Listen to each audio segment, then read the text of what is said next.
فرمایا بیٹی وہ اس طرح کہ تم جب بھی میرے پاس سے گزرتی ہو تمہارے جسم سے عجب قسم کی خوشبو آتی ہے۔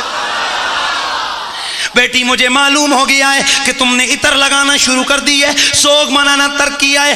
عرض کرنے لگی سیدہ آمنہ ابا حضور مجھے رب کعبہ کی قسم ہے میں نے سوگ منانا ترک نہیں کیا۔ بیٹی اگر سوگ منانا ترک نہیں کیا تو پھر یہ رنگ کیسا، یہ خوشبو کیسی، یہ سلسلہ کیسا؟ جب مجبور ہو گئی تو عرض کیا ابا حضور بتانا نہیں چاہتی تھی لیکن اگر آپ نے پوچھا ہے تو سن لیجئے، مجھے رب کعبہ کی قسم جب سے حضرت عبداللہ کی امانت کرتی ہو تو رستوں کے درخت جھک جاتے ہیں، پتھروں سے آواز آتی ہے اور درندے سروں کو جھکا لیتے ہیں، پتھروں سے آواز آتی ہے السلام علیکہ یا ام رسول اللہ، نبی کی ماں تم پہ سلام ہو، نبی کی ماں تم پہ سلام ہو۔ ابا حضور اس دن سے لے کے آج تک قسم اٹھا کر کہتی ہوں میں نے کوئی کستوری نہیں لگائی، میں نے کوئی عطر نہیں لگائی، لیکن قدرتی طور پر میرے جسم سے ایسی خوشبو آتی ہے جب میں رستوں سے چلتی ہوں تو رستے بھی مہک جاتے ہیں۔ تو پھر ہم کیوں نہ کہیں کہ سرکار جیا سونا، اب تو یاد ہو جانا چاہیے، گانا فوراً یاد کر لیتے ہو، ڈرامے کے جملے فوراً یاد ہوتے ہیں، نبی کی محبت کا اور سرکار کی یہ نعت کا شعر یہ یاد کرو۔ اور جب یہ کالج کے دوست نے آپ سے اکثر کہا کرتا ہوں کہ یہ جو جب جاتے ہو نا ہاتھ میں جناب فائلیں پکڑی ہیں تو جا رہے کوئی انڈیا کا، اور سرکار کی یہ نعت کا شعر یہ یاد کرو۔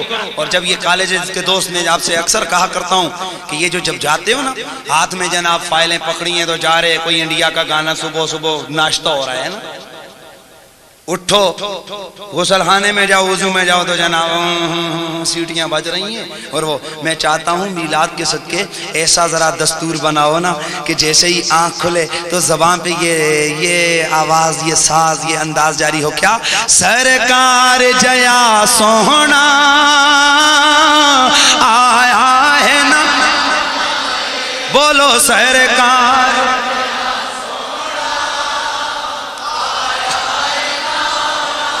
نہ رب نے بنایا ہے نہ رب نے بنانا ہے، سرکار جیا۔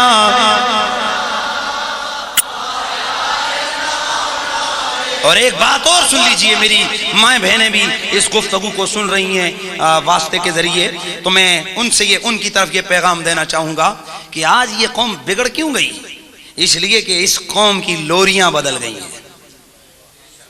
ایک وہ وقت ہوتا تھا کہ جب مائیں بچوں کو گود میں لیتی تو انہیں لوریاں سناتی، کوئی ماں قرآن کی سورہ رحمان پڑھتی، سورہ رحمان کی تلاوت ہو رہی ہے، بچہ نیند کی آغوش میں گیا تو جس بچے کے کانوں میں رحمان کی چاشنی، آئے ہائے قرآن کی چاشنی رس گھول گھول کے اس کو نیند کی آغوش میں دے دے تو وہ بچہ یقیناً جب وہ بچہ بڑا ہوتا ہے نا تو کہیں محمد بن قاسم بنتا ہے، کہیں بختیار کاکی بنتا ہے۔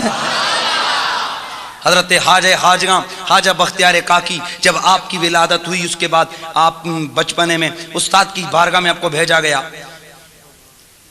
پڑھانے کے لیے، استاد کے سامنے گئے، استاد نے کہا پڑھو بیٹا بسم اللہ الرحمن الرحیم، پڑھ لیا بسم اللہ الرحمن الرحیم، پڑھو بیٹا الف با، استاد کا منہ دیکھتے ہیں، پڑھو بیٹا الف با،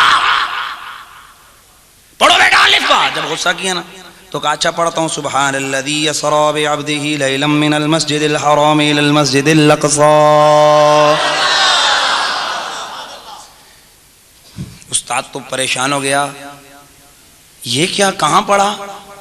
کہا استاد جی چھوڑیے، اس سے آگے پڑھائیے۔ بیٹا کہاں پڑھا؟ نہیں چھوڑوں گا جب تک بات نہیں بتاؤ گے۔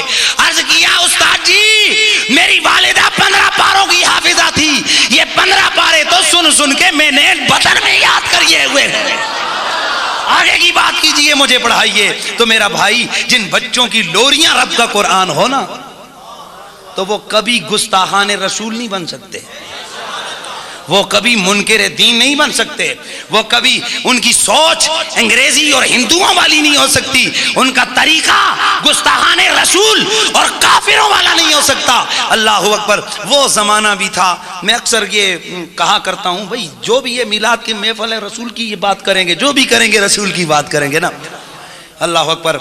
وہ وقت بھی یاد کیجئے کہ ایک بوڑھی اماں، ایک بوڑھی اماں بیٹھی ہے، بارگاہ میں بچے حاضر ہیں، بچے کہتے ہیں دادی اماں آج ہم وہ کہانی نہیں سنیں۔ وہ اس وقت آج جس طرح سلاتی ہیں نا دادی اماں کہانیاں، تو بچوں کو کہتی ہے، کوئی کہتی ہے چڑے چڑیا کی کہانی، کوئی کہتی ہے جناب بٹر بٹیر کی کہانی، ہے نا، کہانیاں بنائی ہوئی ہیں، چلو بیٹا سو ہو گیا، چلو۔ ہائے اس وقت کی مائیں تھیں، بچوں کو کہانیاں سناتی